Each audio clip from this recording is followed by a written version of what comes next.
কক্সবাজার গিয়ে পানিতে না নামলে আমার মনে হয় পুরো কক্সবাজার ট্রিপটাই হচ্ছে বৃথা। আর আজকে আমাদের শিডিউল ছিল আমরা আজকে সমুদ্রে নামবো। তারপর সকাল সকাল রেডি হয়ে একেবারে বের হয়ে গেলাম। আজকের প্ল্যানিং হচ্ছে আজকে আমরা গোসল করব, দেন হচ্ছে একসাথে নেমে আগে নাস্তাটা করে নিলাম। আর খিচুড়ি সাথে ছিল এটা চিকেন খিচুড়ি আর সাথে ডিম ভাজা। খিচুড়িটা আমার বেশ মজা লেগেছে। আর হচ্ছে কোথায় খেয়েছিলাম আমি না আসলে ভিডিও করতে ভুলে গিয়েছি। তারপর হচ্ছে আমরা একটা অটো নিয়ে নিলাম। আর এখান থেকে হচ্ছে আমাদের হোটেল থেকে সুগন্ধা বিচটা একদমই কাছে ছিল আর অটো ভাড়া ছিল 40 টাকা। তো আমরা একটা অটো নিয়ে নিয়েছিলাম কারণ হচ্ছে প্রচুর রোদ ছিল। আর আসার পরে দেখলাম বালিগুলো প্রচুর গরম ছিল, তো তারপর আমরা হেঁটে চলে গেলাম। আর দেখেন আমরা খালি পায়ে চলে আসছি যেহেতু আমরা গোসলের উদ্দেশ্যে আসছিলাম।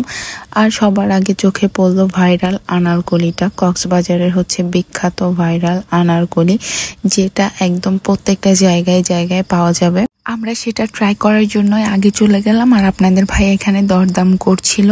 একটু ফ্রেশ যেটা সেটা ছিল একটা 40 টাকা করে, আর ও পাশে যেটা একটু হচ্ছে 2-3 দিন আগের সেটা 30 টাকা ছিল। তো আমরা 40 টাকারটা একটা নিয়ে আগে দেখছিলাম, যদি খেতে ভালো লাগে তাহলে খাবো। আর আমি বলছিলাম যে যদি ভালো না হয় তাহলে টাকা দিব না। তো সে বানিয়ে দিচ্ছিল। তো হচ্ছে যে কিভাবে বানাচ্ছিল দেখেন, এটা হচ্ছে ভাইরাল আনারকলি। এটা কিন্তু প্রত্যেকটা বিচে বিচে পাওয়া যায়। আমি একদম মুখে নিয়ে দেখলাম, টেস্টটা মোটামুটি ভালো, আহামরি কিছু না, আমার খুব একটা ভালো লাগেনি।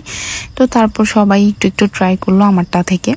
তারপর আমরা হচ্ছে যে আশেপাশের দোকানগুলো একটু ঘুরে দেখছিলাম, যদি এখন তেমন একটা কেনাকাটা করিনি। আর কি কি কেনাকাটা করেছি সেটা নিয়েও আমি একটা ভিডিও দিয়ে দিব। আর আজকে আপাতত হচ্ছে সমুদ্রে নামা থেকে শুরু করে কি কি মজা করলাম সেটাই হচ্ছে যে আপনাদের সাথে শেয়ার করব।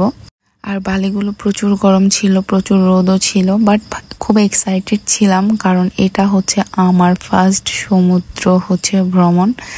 তো সেখান থেকে আমি প্রচুর এক্সাইটেড ছিলাম। আর এদিকে ভয়ও লাগছিল, যখন ঢেউটা চলে আসে তখন খুব ভয় লাগে আবার মজাও লাগে। আর এখান থেকে একদম হচ্ছে যখন প্লেন উড়ে যাচ্ছিল এত অসাধারণ লাগছিল। আর আমি ভয় পাচ্ছিলাম, কিন্তু আপনাদের ভাই আমাকে টেনে টেনে নামাচ্ছিল। যদিও অনেকগুলো ভিডিও করা হয়নি কারণ যেহেতু আমরা সবাই নেমে গিয়েছিলাম তাই হচ্ছে সব ক্লিপ নিতে পারিনি, বাট একদম অনেকটুকু গিয়েছিলাম। আর খুব বড় বড় ঢেউ আসছিল। আর পানি তো ইচ্ছা মতো খেয়েছি, লবণ পানি খেতে খেতে অলরেডি আমার জ্বর চলে আসছিল। তবে খুবই মজা ছিল। আমার মনে হয় সমুদ্রে না নামলে সেই মজাটা ফিল করাই যাবে না। আমরা দুজনই খুব মজা করেছিলাম, সেটা আপনারা দেখলেই বুঝতে পারছেন। আমি তো 2-3 বার ডুবে গিয়েছিলাম। আপনাদের ভাই আমাকে পরে একটা টায়ার নিয়ে দিয়েছিল আর সেটার দড়ি ধরে ধরে টেনে রাখছিল। আমি অলরেডি অনেক পানি খেয়ে নিয়েছি। সেই ভিডিওগুলো করা হয়নি কারণ হচ্ছে ফোন রেখে আমরা সাগরে নেমেছিলাম। আর যে ভিডিওগুলো করেছিলাম সেগুলো ফার্স্টের দিকে ভিডিও ছিল। দেন আর আমি সাঁতার না পারায় হচ্ছে বেশি লবণ পানিটা খেয়েছিলাম। আমি যেহেতু সাঁতার পারি না তাই আমার জন্য একটু ব্যাপারটা একটু কষ্টই ছিল, তবে মজাও পেয়েছি। তারপর দুপুরে লাঞ্চ করতে চলে আসছিলাম আমরা। 6-7 রকমের ভর্তা ছিল, সাথে ঝাল ফ্রাই ছিল, লোট্টা ফ্রাই ছিল। আমি এত ক্ষুধার্ত ছিলাম যে তাড়াহুড়ো ভিডিও করতেই ভুলে গিয়েছি, টুকিটাকি ক্লিপ নিয়েছিলাম।